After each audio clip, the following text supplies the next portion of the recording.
नमस्कार। स्वागत है आपका आज के डेली 30 में। आज की तारीख है 2 जुलाई 2020 और आज का जो डेली 30 है उसमें आज का टर्म है ज्योग्राफी का। और ज्योग्राफी के अंतर्गत आज का जो डिस्कशन है वो होगा प्रजाति और जनजातियों पे। प्रजाति और जनजाति एक ऐसा टॉपिक है जहाँ प्रश्न बनते हैं और पूछे भी जाते हैं। बहुत सारे ऐसे टॉपिक होते हैं जहाँ पर प्रश्न बहुत सारे बन सकते हैं लेकिन वहां से प्रश्न पूछे नहीं जाते हैं। लेकिन ये एक ऐसा टॉपिक है जहां पर जितने प्रश्न बनते हैं उससे ज्यादा कहीं पूछे जाते हैं। कई बार तो ऐसा लगता है कि इस टॉपिक की ऐसी क्या महत्ता है कि इससे बहुत सारे प्रश्न पूछे जाते हैं। तो इसमें हम कॉन्सेप्ट देखेंगे, प्रजातियां कौन कौन सी हैं उनके माध्यम से, और फिर उनके कुछ एप्लीकेशन यानी कि जनजातियां हम देखेंगे।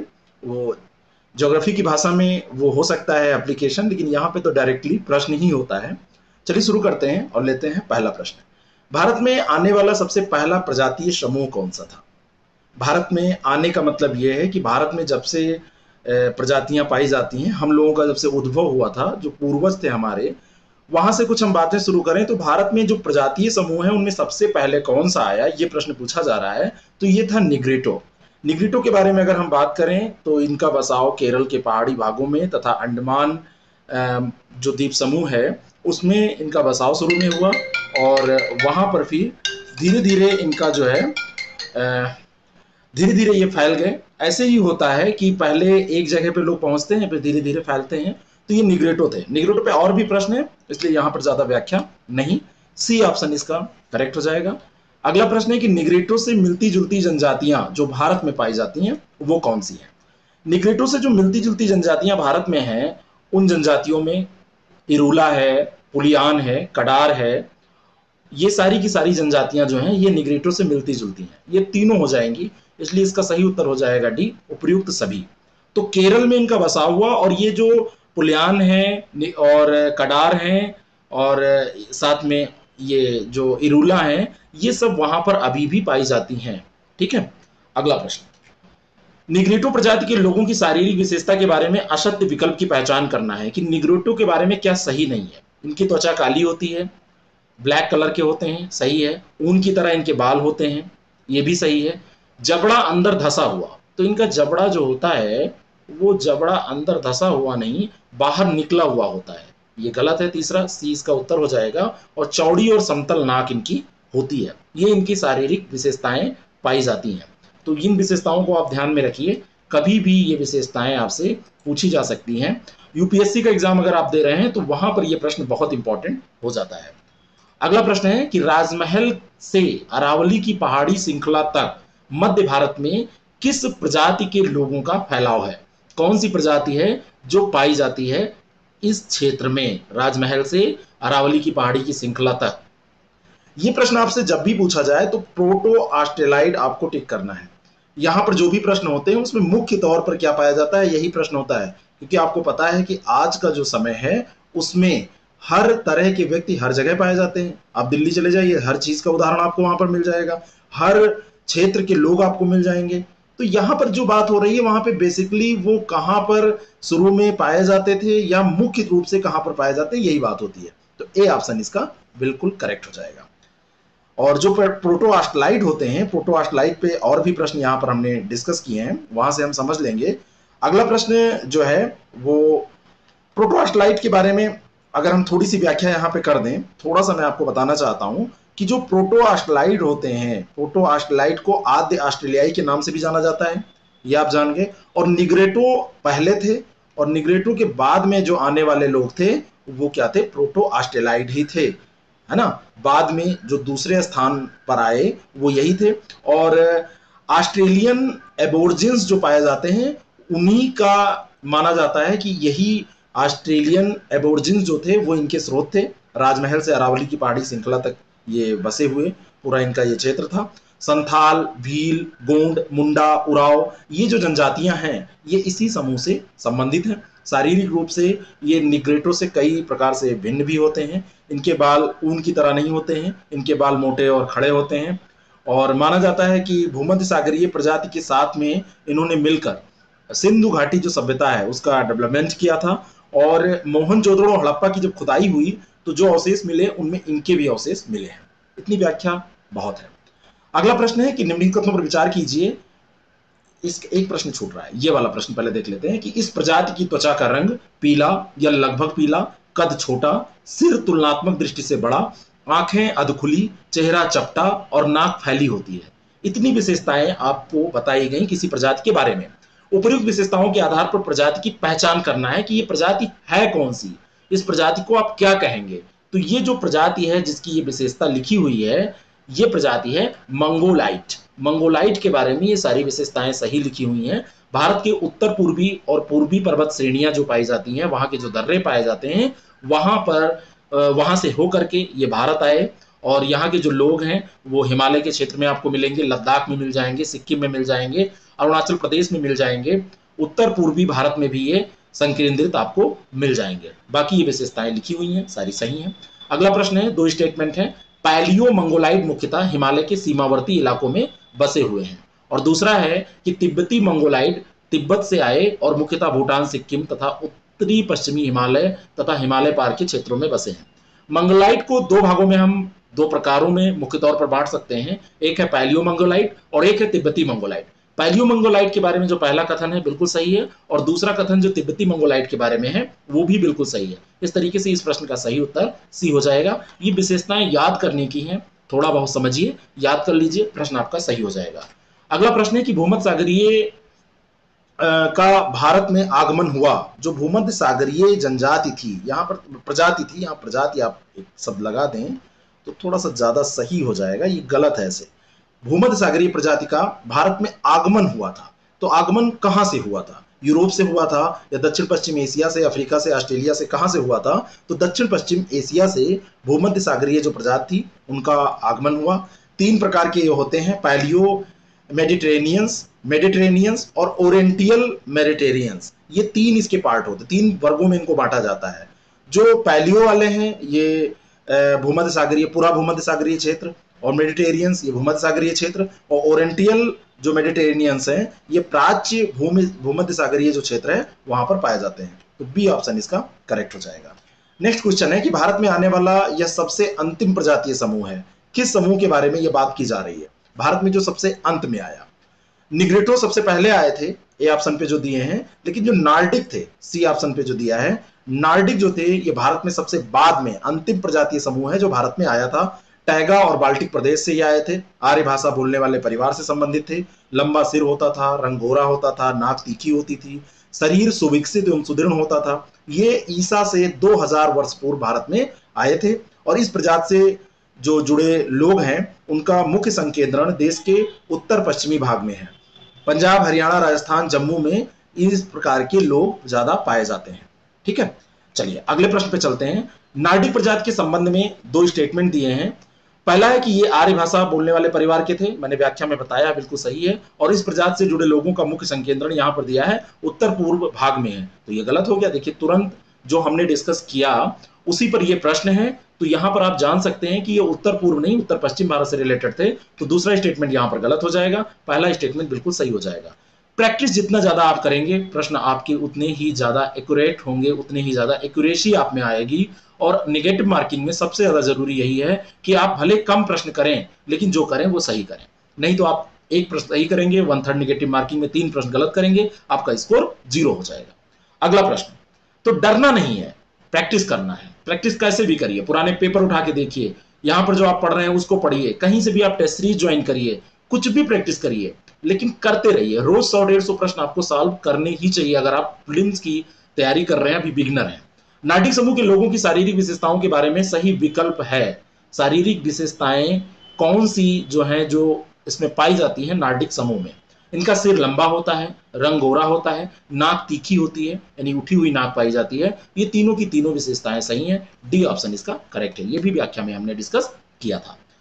अगला प्रश्न है कि भारत में जनजातीय समुदाय के लोगों को काफी बड़ी जनसंख्या है। जनजातीय समुदाय के लोगों की काफी बड़ी जनसंख्या भारत में पाई जाती है। ये लोग संबंधित हैं, जो जनजातियां हैं हमारी की यहाँ की एस्टीज जो हैं वो किससे संबंधित हैं? नेग्रेटो हैं कि मैंगोलाइड हैं कि ऑस्ट्रेलाइड हैं, किससे संबंधित हैं? ये तीनों के तीनों से संबंधित है। अगर ये प्रजातियां हमारे यहाँ पाई जाती हैं तो जाहिर सी बात है कि इन तीनों से ये रिलेटेड होंगी, और यहां पर डी ऑप्शन सही हो जाएगा, उपयुक्त सभी से। अगला प्रश्न, अबोर्स जनजाति के लोग मुख्यतः पाए जाते हैं। अब यहां से जनजातियों के बारे में सीधा प्रश्न आपको मिलना प्रारंभ हो गया। अबोर्स जनजाति के जो लोग हैं वो असम जो क्षेत्र है, उत्तर पूर्वी क्षेत्र असम जो है, वहां पर रहने वाले लोग हैं। और अगर पूछा जाए ये किस किस्म के हैं, प्रकार क्या है, तो ये मंगोलायड है। क्या है? मंगोलायड। तो ए ऑप्शन इसका करेक्ट हो जाएगा। अगला प्रश्न है कि निम्नलिखित कथनों पर विचार कीजिए। पहला स्टेटमेंट है कि अंगामी भारत के नागालैंड राज्य में बसने वाला एक समुदाय है। क्या ये बात सही है? बिल्कुल सही है। अंगामी नागालैंड में पाए जाते हैं, याद रखिएगा। और अंगामी पारंपरिक रूप से अंगामी भाषा का प्रयोग करते हैं, इनकी मातृभाषा है ये अंगामी, तो ये भी सही है। दोनों के दोनों स्टेटमेंट सही हैं। सी ऑप्शन इसका बिल्कुल करेक्ट है। और ये आधुनिक काल में अगर हम देखें तो केवल कहाँ, नागालैंड में केवल पाए जाएंगे, पूरे भारत में ये बिखरे मिलेंगे। लेकिन मैंने कहा ना कि यहाँ पे जो प्रश्न पूछे जाएंगे वो मुख्य रूप से कहाँ पाए जाते हैं या उनका मूल कहाँ था, इस पर पूछे जाएंगे। मान लीजिए कि कोई एक परिवार था और वो किसी एक जिले का रहने वाला था, मान लीजिए बनारस का वो रहने वाले थे, बनारस के आसपास के, और वहां से फिर उनके 4 भाई थे, 2 भाई थे, जो भी थे, 2 भाई, एक चला गया वो लखनऊ में बस गया, दूसरा भाई चला गया मान लीजिए वो तमिलनाडु में बस गया। तो अब जो ये मूल रूप से यहाँ के रहने वाले थे, तो ये दोनों लोग इधर उधर हो गए। और कोई एक भाई था वो अलग सर्विस कर रहा था, गुजरात चला गया। एक कोई भाई थे वो वहीं रह गए। तो धीरे धीरे ऐसे क्या हुआ, सारे क्षेत्र में, पूरे देश में, ये हर क्षेत्र में बिखर गए ये लोग। अब फिर उनके आगे जो डेवलपमेंट होगा, आगे जो बच्चे होंगे वो क्या करेंगे, इस तरीके से ये लोग फैल जाते हैं, सारे लोग फैल जाते हैं। ऐसे अंगामी भी पूरे देश में मिलेंगे आपको। अगला प्रश्न, अंगमी, एओ, चांग, कोन्याक, मरम किस जनजाति की उपजातियां हैं? हो सकता है ये प्रश्न आपके लिए नया हो, लेकिन मैं आपको बताना चाहता हूं कि नागा के बारे में आपने सुना होगा। जो नागा होते हैं, नागा की ये उपजातियां हैं। नागा की 66 जनजातियां, उपजातियां पाई जाती हैं नागा में। इनमें से 15-16 बहुत इंपॉर्टेंट हैं। ये जो है उसमें अंगमी है, एओ है, चांग है, कोन्याक है, मरम है, संगटम है, तुत्सा है, सुमी है, फोम, पोचरी, संगमा, सुमी, कुकी, चखेसंग, लोथा, दीमसा, कचरी, वाचू, ये सब पाए जाते हैं। ठीक है, तो ये नागा की उपजातियां हैं। बी ऑप्शन इसका करेक्ट हो जाएगा। अगला प्रश्न है, असुमेलित युग्म की पहचान कीजिए। अब ऐसे कई प्रश्न आपको मिलेंगे। असुमेलित युग्म का मतलब यह है कि जनजाति दी है और स्टेट दिया हुआ है। आपातानी अरुणाचल प्रदेश, बिल्कुल सही है। बैगा उड़ीसा दिया हुआ है, जबकि बैगा मध्य प्रदेश में पाई जाती है, तो दूसरा ही गलत हो गया। बी इसका सही उत्तर हो जाएगा। बैगा मध्य प्रदेश यहां पर दिया है, तो ये सही हो जाएगा। और बक्करवाल जम्मू और कश्मीर, बक्करवाल जम्मू कश्मीर में पाया जाता है, बिल्कुल सही है। बक्करवाल जम्मू कश्मीर में भेड़ बकरिया जो चराने वाले लोग होते हैं वो होते हैं, तो बी ऑप्शन इसका करेक्ट हो जाएगा। यहां पे कंफ्यूज मत होइएगा कि बैगा उड़ीसा, बैगा मध्य प्रदेश, दो में दिया है, दो क्षेत्रों में पाई जाती हैं। बहुत सारी जनजातियां होती हैं, लेकिन बैगा नहीं पाई जा रही है। उड़ीसा मूल रूप से इसका स्थान नहीं है। अगला प्रश्न है, भारत की सर्वाधिक विस्तृत क्षेत्र में फैली हुई जनजाति कौन सी है? कौन सी जनजाति है जो भारत के सर्वाधिक क्षेत्र में फैली हुई है? इंपॉर्टेंट क्वेश्चन है।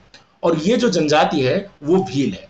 अच्छा, संख्या के लिहाज से आप बताइएगा, ये करंट अफेयर का प्रश्न है, अपडेट हुआ था अभी 1-2 साल पहले, कि सबसे ज्यादा संख्या किस जनजाति की है। करंट अफेयर में मैं इसको डील करूंगा, कहीं ना कहीं मैं इसको जरूर बताऊंगा आपको, लेकिन आप आज के इस प्रश्न का उत्तर दीजिएगा कि सबसे ज्यादा जनसंख्या किस जनजाति की है। ए ऑप्शन इसका करेक्ट है कि सर्वाधिक क्षेत्र में जो फैली विस्तृत जनजाति है वो भील है। और भील जो लोग हैं वो कहां कहां, गुजरात में, मध्य प्रदेश में, छत्तीसगढ़ में, महाराष्ट्र में, राजस्थान में ये पाए जाते हैं। अगला प्रश्न है, वे खानाबदोश लोग जो ग्रीष्म ऋतु में बुग्याल, ऊंचाई पर स्थित घास के मैदान होते हैं, उसमें चले जाते हैं और शरद ऋतु में वापस घाटियों में लौट आते हैं, तो खानाबदोश हैं, इसीलिए ऐसा करते हैं। तो ये कौन है, ये किसके बारे में कहा जा रहा है? उत्तराखंड में एक जनजाति पाई जाती है, भोटिया। सी ऑप्शन इसका करेक्ट है। भोटिया लोग जो हैं वो खानाबदोश होते हैं। बुग्याल जो ऊंचाई पर स्थित मैदान है, घास के मैदान, ये भी एक प्रश्न है भूगोल का, वहां चले जाते हैं ग्रीष्म ऋतु में, और जब शीत ऋतु आती है, शरद ऋतु जब आती है, शरद ऋतु में वो नीचे वापस चले आते हैं घाटियों में। अगला प्रश्न है, अशुमेलित युग्म की पहचान कीजिए। कौन सा युग्म इसमें अशुमेलित है? गद्दी हिमाचल प्रदेश, बिल्कुल सही है। गैलोंग, गैलोंग दिया हुआ है छत्तीसगढ़। गैलोंग जो है ये उत्तर पूर्वी क्षेत्र में पाई जाने वाली जनजाति है, छत्तीसगढ़ में ये नहीं पाई जाती है। बी ऑप्शन इसका करेक्ट हो जाएगा। गारो मेघालय और असम में पाए जाते हैं, बिल्कुल सही है। और गोंड जो है ये झारखंड में पाई जाती है, मध्य प्रदेश में पाई जाती है, आंध्र प्रदेश में, उड़ीसा में, हर जगह पाई जाती है, झारखंड में भी पाई जाती है। हर जगह का मतलब जो मैंने बताया, मध्य प्रदेश, झारखंड, आंध्र प्रदेश और उड़ीसा, ये 4 स्टेट में पाई जाती है। तो ये सब सही है, बी इसमें गलत हो जाएगा, यही सही उत्तर हो जाएगा। अगला प्रश्न है, निम्नलिखित सूची को सुमेलित कीजिए और दिए गए विकल्पों के माध्यम से सही उत्तर चुनिए। एक तरफ जनजातियां और दूसरी तरफ स्टेट दिए हुए हैं। पहला है कि सेमा, दूसरा स्वयंपन, तीसरा है टोडा और चौथा है सैंगटम। यहां पर मैं आपको बताना चाहता हूं इस प्रश्न को करने का सबसे सही तरीका क्या होता है। यहां पर आप नोट कर लीजिए, सेमा कहां पाई जाती है? नागालैंड में, तो ए का हो जाएगा 2। शोम्पेन कहां पाई जाती है? शोम्पेन पाई जाती है अंडमान निकोबार में, बी का 1 हो जाएगा। और टोडा कहां पाई जाती है? टोडा, टोडा जनजाति कहां पाई जाती है? टोडा जनजाति जो है वो नीलगिरी की पहाड़ियों में पाई जाती है, तो सी का 3। और सैंक्टम जो है भारत के उत्तर पूर्वी जो क्षेत्र है वहां पर पाई जाने वाली जनजाति है, तो 4। 2 1 3 4, तो 2 1 3 4, इस तरीके से इसका सही उत्तर हो जाएगा सी। अगला प्रश्न है, निम्नलिखित सूची को सुमेलित कीजिए और दिए गए विकल्पों के माध्यम से सही उत्तर चुनिए। वैसा ही है, निसी, ओरांव, ओजोन्स और मोपला, ये 4 विकल्प हैं। निसी कहां पाई जाती है? निसी जो है ये उत्तर पूर्वी क्षेत्र में पाई जाती है, तो ए का 2 हो जाएगा। ओरांव, ओरांव पाई जाती है उड़ीसा में, बी का 1। ओजोन्स, ओजोन्स जो पाई जाती है वो अंडमान निकोबार में पाई जाती है, सी का 3 हो जाएगा। और जो मोपला, मोपला कहां पाई जाती है? केरल में, केरल में पाई जाती है, तो 2 1 3 4, इसका भी उत्तर यही है, 2 1 3 4, तो ए ऑप्शन इसका करेक्ट हो जाएगा। प्रश्न को करना सीखिए, कई बार आपको उत्तर आता रहता है और आप उसको गलत सुमेलित करके गलत टिक करके चले आते हैं, है ना। आप सही सुमेलित कर सकते थे लेकिन गलत हो गया वो, क्योंकि प्रैक्टिस का अभाव है, तरीका सही नहीं है। अगला प्रश्न, कौन सा युग्म सही सुमेलित है?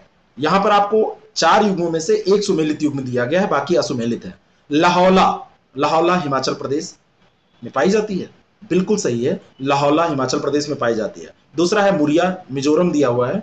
मुरिया जो है ये छत्तीसगढ़ में पाई जाती है, जो ये है ये छत्तीसगढ़ में पाई जाती है। क्या ऐसे छत्तीसगढ़ लिखा जाता है? छत्तीस और गढ़, तो छत्तीसगढ़ में पाई जाती है। मिकिर जो है, मिकिर भी छत्तीसगढ़ में पाई जाती है, ये बिल्कुल सही है। और लुसाई जो है ये असम में पाई जाती है, ये भी सही है। गलत है कि सही है? बिल्कुल गलत है, यहां पर कंफ्यूज मत होइएगा। कौन सा युग्म सही सुमेलित है? एक ही सही है, मिकिर जो पाई जाती है उसके बारे में आप ये नोट कर लीजिए, ये असम में पाई जाती है, मिकिर असम में। और लुसाई जो कहां पाई जाती है? लुसाई मिजोरम में पाई जाती है, लुसाई जो है ये मिजोरम में पाई जाती है। तो केवल एक ही सही दिया था, लाहौला, तो ए ऑप्शन इसका करेक्ट हो जाएगा। ऐसे भी प्रश्न आपसे पूछे जाते हैं कि 3 असुमेलित दे दिया, 1 सुमेलित दे दिया। निम्नलिखित में से कौन सी एक मुख्यतः तमिलनाडु में पाई जाने वाली जनजाति है? मुख्य रूप से जो तमिलनाडु में पाई जाती है, गारो, गोंड, इरूला, गुज्जर, कौन सी है ये? इसमें जो इरूला दी हुई है, जो गारो हैं, गारो तो मेघालय में पाए जाते हैं, असम में पाए जाते हैं। गोंड जो हैं इनको गोंड नाम से भी जाना जाता है, मध्य प्रदेश, आंध्र प्रदेश, उड़ीसा, झारखंड में पाए जाते हैं। और जो गुज्जर हैं ये जम्मू कश्मीर और हिमाचल प्रदेश में पशुपालन में लगा ये समुदाय है, ये लोग होते हैं। इरूला जो है ये तमिलनाडु में पाई जाती है, सी ऑप्शन इसके करेक्ट है। कुछ क्वेश्चन अभी इसके बचे हैं, कभी ना कभी उसको हम डिस्कस कर लेंगे, चाहे विश्व स्तर की जब हम जनजातियां करेंगे तब कर लेंगे। आगे हम देखते हैं आज के करंट अफेयर के प्रश्नों को। केरल सरकार ड्रीम केरल प्रोजेक्ट का उद्देश्य क्या है? जो केरल सरकार का ड्रीम केरल प्रोजेक्ट है, इसका क्या उद्देश्य है, क्यों ये चलाया गया है? कोविड-19 के कारण वापस लौटे जो अनिवासी भारतीय हैं उनका पुनर्वास करने के लिए इसको चलाया गया है, ए ऑप्शन इसका करेक्ट है। और ये केरल का प्रोजेक्ट है। एनआरआई जो हैं वो रेमिटेंस भेजते हैं और केरल का इसमें काफ़ी बड़ा हिस्सा रहता है, केरल के बहुत सारे लोग बाहर रहते हैं। 2018 में एनआरआई प्रेषण में राज्य का जो हिस्सा था 85,000 करोड़ रुपये था, 85,000 करोड़ रुपये बाहर से इन लोगों ने भेजा था। तो ऐसे लोगों को केयर करना, ऐसे लोगों के बारे में सोचना राज्य का जो है वो दायित्व भी बनता है। अगला प्रश्न है, 1 जुलाई 2020 में प्रभावी हुए नाफ्टा 2.0 में निम्नलिखित में से कौन सा देश शामिल नहीं है? नाफ्टा 2.0 अभी ये 1 जुलाई 2020 से प्रभावी हुआ है। इसमें संयुक्त राज्य अमेरिका है, मैक्सिको है, कनाडा है, लेकिन साइप्रस इसमें नहीं है, डी ऑप्शन इसका करेक्ट हो जाएगा। अमेरिका, मैक्सिको और कनाडा के बीच में एक नया मुक्त व्यापार समझौता हुआ है जो 1 जुलाई 2020 से लागू हो रहा है। 26 वर्ष पुराना उत्तरी अमेरिका मुक्त व्यापार समझौता जो नाफ्टा था, उसकी जगह पे नाफ्टा 2.0 को लाया गया है। 3 देशों के द्वारा इसको इस समझौते को पुष्टि प्रदान की गई है, इस समझौते की पुष्टि की गई है। और जो नया व्यापार समझौता है इसके अंतर्गत सभी जो हस्ताक्षर करता है इनके अलग अलग नामों से इनको संदर्भित किया गया है। अमेरिका ने इसे USMCA संयुक्त राज्य मैक्सिको अमेरिका समझौता कहा है, कनाडा ने इसको CUSMA कहा है और मैक्सिको ने इसे TMEC कहा है। तो अलग अलग नाम है, आपको इतना जानने की जरूरत नहीं है, प्री के लिए इतना बहुत है कि कौन कौन से देश इसमें शामिल हैं। अगला प्रश्न है, जिनेवा में संयुक्त राष्ट्र में भारत के राजदूत और अस्थायी प्रतिनिधि के रूप में किसे नियुक्त किया गया है? कौन है? जिनेवा में संयुक्त राष्ट्र में भारत के राजदूत और अस्थायी प्रतिनिधि के रूप में इंद्रमणि पांडे को नियुक्त किया गया है। सी ऑप्शन इसका करेक्ट है ना। और 1990 बैच के ये IFS हैं, भारतीय विदेश सेवा के ये ऑफिसर हैं, 1990 बैच के। और वर्तमान समय में ये जो विदेश मंत्रालय है उसमें अतिरिक्त सचिव थे, इतना जानने की जरूरत आपको नहीं है, ठीक है। और ये अभी कौन इस पे कार्यरत थे? राजीव कुमार चंद्र थे, उनका ये स्थान लेंगे। अगला प्रश्न है, भारतीय रेलवे द्वारा पटरियों पर अवरोधों की जांच के लिए किस तकनीक का विकास किया गया है? अभी भारतीय रेलवे कई बार चूक जाती है और कुछ ना कुछ दुर्घटनाएं हो जाती हैं पटरियों पे गड़बड़ियों के कारण। तो ट्राई नेत्र नाम का एक मतलब एक टेक्नोलॉजी का डेवलपमेंट किया गया है, ट्राई नेत्र इसका नाम रखा गया है। और पटरियों पे जो अवरोध होंगे वो देखेगी, नेत्र देखने का काम करते हैं ना, तो यही इसको ए ऑप्शन है, ट्राई नेत्र को ध्यान में रखिएगा। इसमें इंफ्रारेड कैमरा लगा है, ऑप्टिकल कैमरा और राडार असिस्टेंट इमेजिंग सिस्टम लगा है, जो धुंधली परिस्थितियों में भी पटरियों पर जो अवरोध होंगे उनकी पहचान करने में सक्षम है। अगला प्रश्न, चमलियाल मेले का आयोजन किस राज्य में किया जाता है? जो चमलियाल मेला है ये बाबा दलीप सिंह मनहास की समाधि पर लगता है। बाबा जो दलीप सिंह मनहास हैं, दलीप सिंह मनहास का नाम याद रखिएगा, उनकी समाधि पे लगता है। और ये संत बाबा चमलियाल के नाम से प्रसिद्ध हैं, जो सांबा जम्मू कश्मीर के रामगढ़ सेक्टर में शून्य रेखा पर स्थित एक गांव है। तो ये जम्मू कश्मीर इसका सही उत्तर हो जाएगा, सी ऑप्शन की, ये जम्मू कश्मीर में चमलियाल मेला लगता है। और यहाँ पर पाकिस्तान की पारंपरिक रूप से चद्दर और शरबत का आदान प्रदान पाकिस्तान से किया जाता है, तो ये ध्यान रखिएगा। अगला प्रश्न है, वह राज्य जहां देश का सर्वाधिक ग्रेफाइट भंडार स्थित है? बहुत इंपॉर्टेंट प्रश्न है, ऐसे प्रश्न बहुत पूछे जाते हैं, अक्सर पूछे जाते हैं। तो ये ग्रेफाइट भंडार जो है ये अभी भू विज्ञान और खनन उद्योग विभाग, जो खनन विभाग के लोग हैं, उन्होंने वार्षिक इंटरएक्टिविटी बैठक के दौरान ये बताया कि देश का जितना भी ग्रेफाइट है उसका 35% अरुणाचल प्रदेश में है। तो डी ऑप्शन इसका करेक्ट हो जाएगा। और भारत में अभी वैसे देखा जाए तो वर्तमान समय में भारत ग्रेफाइट के मामले में अधिकतर आयात पर निर्भर करता है। अब इसको अगर हम सही से दोहन कर लें, इसका उपयोग कर लें, तो वो आयात कम हो जाएगा। अगला प्रश्न है, विज्ञान और प्रौद्योगिकी विभाग DST के विज्ञान और इंजीनियरिंग अनुसंधान बोर्ड, जो SERB के नाम से जाना जाता है, अनुसंधान बोर्ड विभाग जो है, द्वारा लॉन्च की गई एक्सेलरेट विज्ञान योजना का उद्देश्य क्या है?